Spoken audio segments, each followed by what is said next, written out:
Win32 Autorun atmn is a detection of Microsoft Defender that you can see popping up in the system. It typically flags a threat that targets at dealing significant damage to the computer, but can in certain cases be a false alarm. In this video, I will explain its dangers, show how to understand that the threat is false, and how to remove the real threat. In normal situations, Win32 Autorun atmn detection can flag a wide variety of malicious programs, from loader spyware and backdoors to ransomware. The name is totally generic. There is no big malware family that has such naming. atmn and flags that this detection comes from the heuristic detection system, which is an important detail for understanding whether you should worry about this detection or not. Symptoms of the active malware may differ, as different virus types behave differently. The general rule of thumb for modern malware is that they tend to show as little visual activity as possible.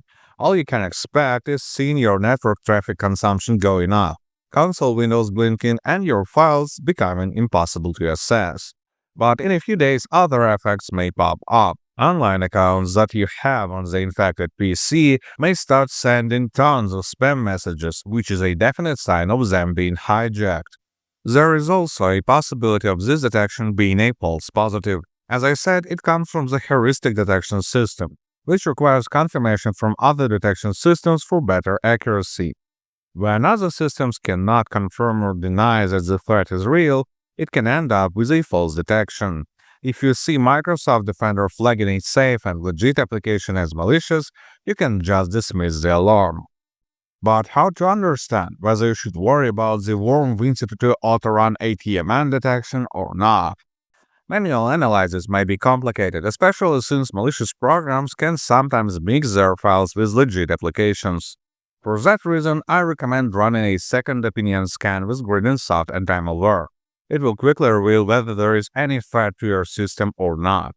Download it by the link in the video description and run a full scan, so the program will go through all the system elements, down to configuration files and hidden folders. The scan will take around 15 minutes. After the scan, click the Clean Now button to remove the detected malware. If no detections appear during the scan, then you have likely seen a false positive detection. But when there are malicious programs, I would recommend you to reset all the passwords that you have in the system. This way, cybercriminals will not be able to use the leaked credentials. In any case, good luck and stay safe online.